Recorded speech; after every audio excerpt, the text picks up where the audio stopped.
आप कह रहे हैं कि गरीबों के लिए काम नहीं हुआ। प्रधानमंत्री आवास योजना में लोगों को घर नहीं मिले, गरीब कल्याण योजना में लोगों को पैसे नहीं मिले, किसान सम्मान निधि में पैसे नहीं मिले, जनधन योजना में लोगों को बैंक और फाइनेंशियल इंक्लूजन नहीं मिला।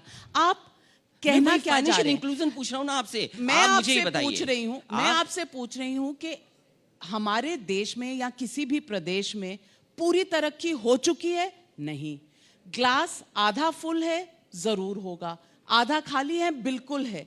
आप सिर्फ खाली ग्लास की तरफ देखते हैं, भरे हुए ग्लास की आप चर्चा भी नहीं करना चाहते।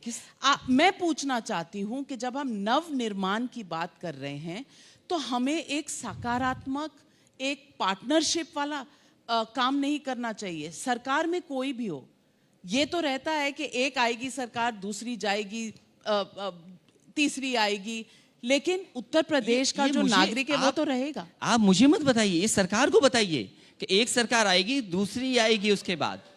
ये मुझे मत बताइए। मुझे इसलिए नहीं बताइए कि समाजवादी सरकार ने, आपको बता दिया लोगों ने, समाजवादी सरकार में कोई काम रोका नहीं गया था। बगल में JPNIC बना हुआ है, वर्ल्ड क्लास सिटीजन ऑडिटोरियम है, क्यों नहीं बन रहा ये? क्यों काम रोक दिया गया? आप बताइए क्यों रोक दिया गया? मुझे जानकारी नहीं है।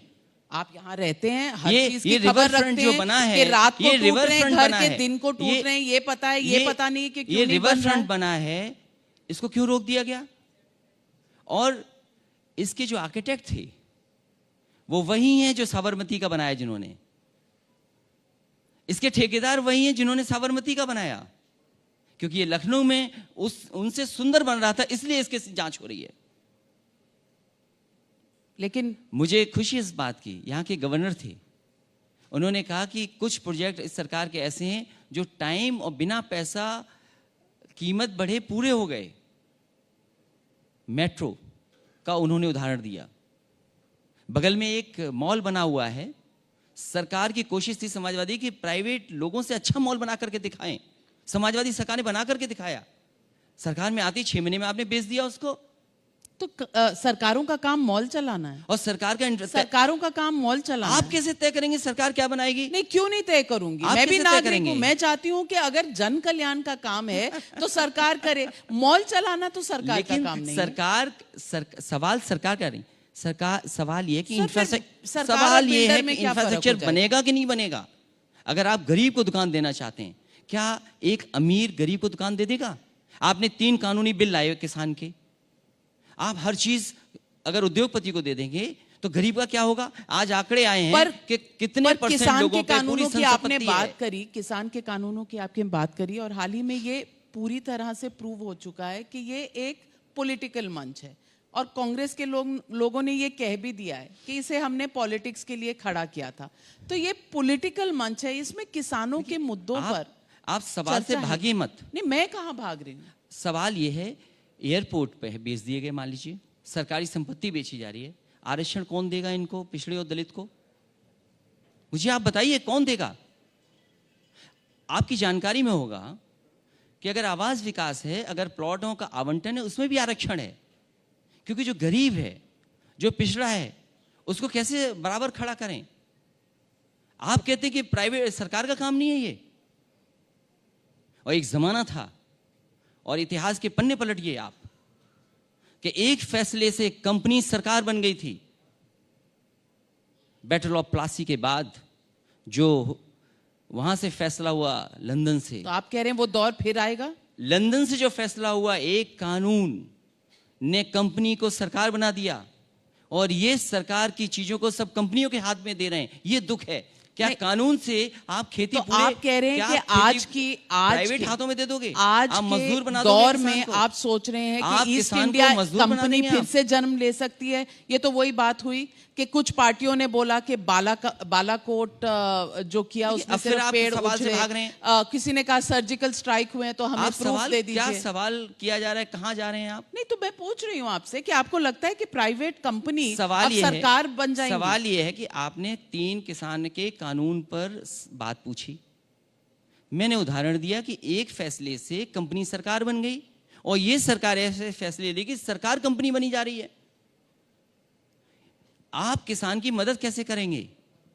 जो मंडी का इंफ्रास्ट्रक्चर तैयार हो रहा था, मंडियां क्यों बंद हो रही हैं? कौन सा स्थान आप देंगे किसान को उनकी पैदावार की सही मूल्य के लिए?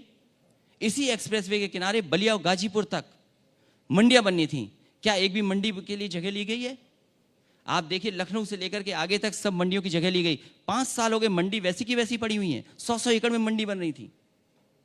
ये मंडी बेचेंगे क्योंकि मंडियों की जमीनें कीमती हैं। आप आलू खरीदने की बात कर रहे थे, आलू कितना खरीदा गया? दूध की आपने क्लस्टर बनाने की बात की थी, डेयरी प्रोडक्ट्स की, कहां क्लस्टर बनाए बताएं आप? किस पैदावार का मूल्य आपने दिया है? क्या धान खरीदा, क्या गेहूं खरीदा? ये किसान ना हमारे देश का सम्मान तो है ही है, ये हमें रोटी देता है, हमें कपड़े देता है। क्या आप किसान को अपमानित करेंगे? आप आतंकवादी कहेंगे, मवाली कहेंगे? ये भाषा हो सकती है भारतीय जनता पार्टी की? अर्थव्यवस्था को किसी ने बचाया था कोविड के समय पे, तो वो किसान ने बचाया था। किसान अपनी मेहनत करता है। ये किसान का दुख दर्द इस बार अखिलेश यादव जी आप कह रहे हैं कि इस बार मुद्दा होगा विकास का, और आप कह रहे हैं कि पिछले 4.5 साल में विकास हुआ नहीं। आप आएंगे, नहीं, नाम आप बदले गए, चुनौती देंगे तो विकास होगा। मैं जानना चाहती हूं, और मैं आज आपको पब्लिक के सामने ये पूछना चाहती हूं कि क्या आप कमिटेड हैं कि इस बार की जो लड़ाई होगी वो मुद्दों पर होगी, वो डेवलपमेंट पर होगी, वो नवनिर्माण पर होगी, और वो विकास पर होगी? समाजवादी पार्टी का पूरा कार्यक्रम नवनिर्माण पर होगा, नई उपलब्धियों के साथ होगा, उत्तर प्रदेश की खुशहाली के लिए होगा, किसानों की भलाई के लिए होगा, नौजवानों को नौकरी और रोजगार देने के लिए होगा, और उत्तर प्रदेश कैसे आगे बढ़े उन कार्यक्रमों को लेकर जनता में जाएगी। तो हमारे मुख्यमंत्री जी कह रहे हैं टैबलेट देंगे आप। अभी तक कौन सी टैबलेट देते रहे आप? 4.5 साल तक कौन सी टैबलेट दी आपने? कौन से बुखार की टैबलेट दी क्या आपने? अब आप बच्चों को टैबलेट देना चाहते हैं, और आपने अपने घोषणा पत्र में क्या लिखा था कि हम लैपटॉप देंगे और डेटा फ्री देंगे। कहां है वो डेटा? कहां वाईफाई है? और मुख्यमंत्री जी इसलिए नहीं दे रहे हैं क्योंकि मुख्यमंत्री जी लैपटॉप चलाना नहीं जानते। 2017 में आपके वोट तो कम हुए, 2019 में और भी कम हुए, लेकिन आप चैलेंज दे रहे हैं। इस बार सीटें कितनी आएंगी? नया उत्तर प्रदेश बनाना चाहता हूं, नौजवानों के हाथ में लैपटॉप देना चाहता हूं। वो तो आप दे चुके हैं, अब तो कुछ और नहीं, क्यों? और भी तो देंगे, आगे भी तो देंगे, और क्या करेंगे वो अभी नहीं बताएंगे, अपने घोषणा पत्र में लिखेंगे। तो इस बार का चुनाव विकास पर, मुद्दों पर, नवनिर्माण पर होगा। सीटें कितनी आएंगी हम नोट करना चाहते हैं, क्योंकि जब हम दोबारा आपसे मिलेंगे तो हम नोट्स कंपेयर करेंगे। उत्तर प्रदेश की जनता, हो सकता है समाजवादी पार्टी और समाजवादी पार्टी के जितने भी साथी गठबंधन के होंगे उन्हें 400 सीटें जिता दे। जब भारतीय जनता पार्टी झूठ बोल करके जनता को गुमराह कर करके 300 से ज्यादा सीटें जीत सकती है, और ये कहते हैं कि 60 हमारा, 70 हमारा, ये जितनी जनता अपमानित हुई है, कितनी जनता अपमानित हुई है, वो जितनी जनता अपमानित भारतीय जनता पार्टी की, इतना उत्तर प्रदेश की जनता कभी अपमानित नहीं हुई, और किसान कभी इतना दुखी नहीं हुआ। बड़ी पार्टियों के साथ आप नहीं जाएंगे, भारतीय जनता पार्टी ने किया। बड़ी पार्टियों के साथ आप गठबंधन नहीं करेंगे, ये पत्थर की लकीर है। मैं कई बार बोल चुका हूं, फिर वही बात बोलूं कि मेरा अनुभव ठीक नहीं रहा बड़े दलों के साथ, इसलिए बड़े दलों से कोई गठबंधन नहीं होने जा रहा।